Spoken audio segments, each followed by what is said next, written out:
vortex. It was under this canopy that I first had the realization that I should throw my psychiatric medication away and only smoke marijuana. I was going the opposite direction. I was in the passenger seat with my mother. Look at that ugly ass tower. Oh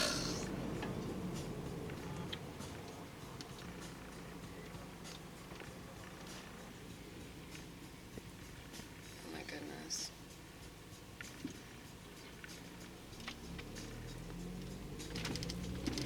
You can't not notice them because they're just so fucking ugly. Why wouldn't you want to set it on fire?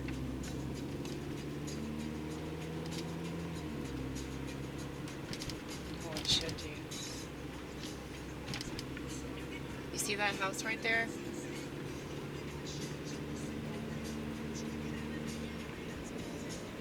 I stayed at that house because that's where my friend used to live. I mean, I'm assuming her parents still live there. She doesn't speak to me anymore because of politics. But I've been really fucked up at that house a bunch of times. But the first time that I got fucked up on marijuana, my mother picked me up the following morning after I had this little sleepover. And there was a bonfire. And I had so much mental clarity. I never had that mental clarity before.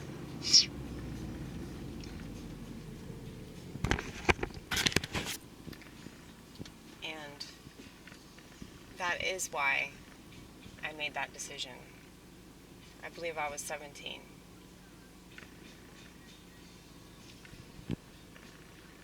Now, I don't recommend that people smoke pot. I'm sure they're gonna twist it, because nobody knows how to argue anything that you actually say. What I'm suggesting is that you figure it out for yourself and not trust doctors, because doctors don't have your best interest. They have the interest of the pharmaceutical companies. That's it. They don't care about you. They don't care if you kill yourself. They don't care if you kill a bunch of people at a school. They don't care if you kill your dog. They don't care if you kill your parents. They don't care if you kill your grandparents. They don't care if you kill your best friend. They don't care if you develop all these side effects and you don't ever live up to your creative potential or just your potential in general. They don't give a fuck about that. All they care about is getting you medicated so that you can be yet another guinea pig that they can add to their little list. And yeah, I don't expect people to like me or understand my perspective if they're medicated or they trust psychiatrists, you know? I'm not gonna want you to stay here. Like, stay that medicated zombie, you know? Don't ever accomplish what you could accomplish. And the thing is, the whole lie about psychiatry, because I don't think it's just like that element of our society that's so like messed up. It's like the fact that we think that there's something wrong with just being sad and, you know, just going through something and feeling dysfunctional. Like, what if that's necessary for our personal growth, you know? The fact that people will run away from that. And then they want to act like that's the right thing to do. That's the right thing to do because you're being inconvenienced. Aw, you're being inconvenienced. How terrible, dude. I mean, it's just this Western thought of like, we need to be happy all the time. Like, I don't know, like, who told you that you are supposed to be happy, you know? And if you're happy, it's got to come from yourself. It's got to come from something that you do, something that you're invested in. Not because you take pills every day, you know? But go ahead and accuse me of being ignorant. I really don't care. I've done a lot of research on this stuff, dude. Mental illness is way more complicated than people want to make it out to be. They think it's just like, oh, this disorder. Like, oh, I have this disorder and my diagnosis changed everything. Because now, ooh, let's not run off the road, Amy. We're getting too excited. Whenever we rant about psychiatric medication, it's like very obvious that I do have anger problems. They're anger solutions, damn it. I say the same thing about alcohol, okay? And I quit that one. But yeah, it's like, if you self-medicate, that makes way more sense because at least, like, you know what you're doing and why you're doing it. And if you pay attention to your experience and you pay attention to things that happen to you, things that you feel, things that you think, how could you possibly go wrong? Like, even if you do something drastic, eventually you'll pull yourself out of it, you know?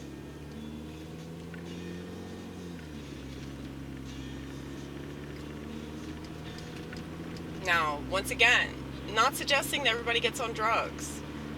But if you are going to get on drugs, get on the right ones, okay? Get on the ones that make sense to you. Not just the ones that you're told to take by somebody wearing a lab coat with a little clipboard that wants to pretend that they don't want you to kill yourself, okay? Because if you don't kill yourself, obviously that, you know, that's the worst case scenario. Well, no, worst case scenario would be you shoot a bunch of people. And then they have yet another anti-gun protest.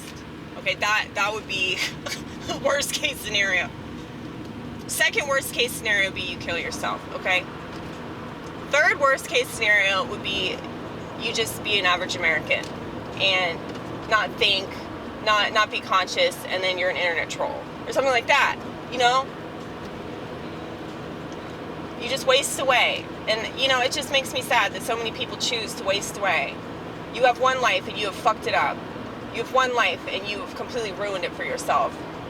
But you can change it at any given point with a perspective shift. Like that's all you have to do is just look at things a little bit differently. But instead you choose to sit in your shit and whine.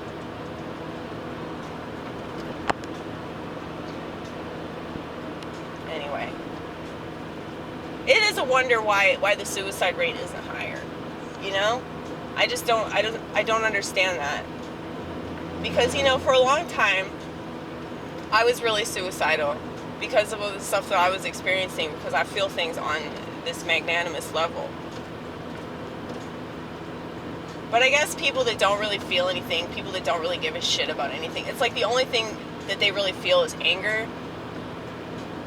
None of these people are suicidal, and that's crazy. So it's like people that just like wake up every day just to stare at their phone. And if they have a job, they go on break so they can stare at their phone. And any dull moment, they stare at their phone. Like, these people are dullards. They're fucking boring. They're lame. They're pathetic. You call me that all you want, honey. Honey, honey, honey. I swear I'm a homosexual man on the inside. That's why homos flock to me. I love you, Adam. I miss you so much. I miss you so much.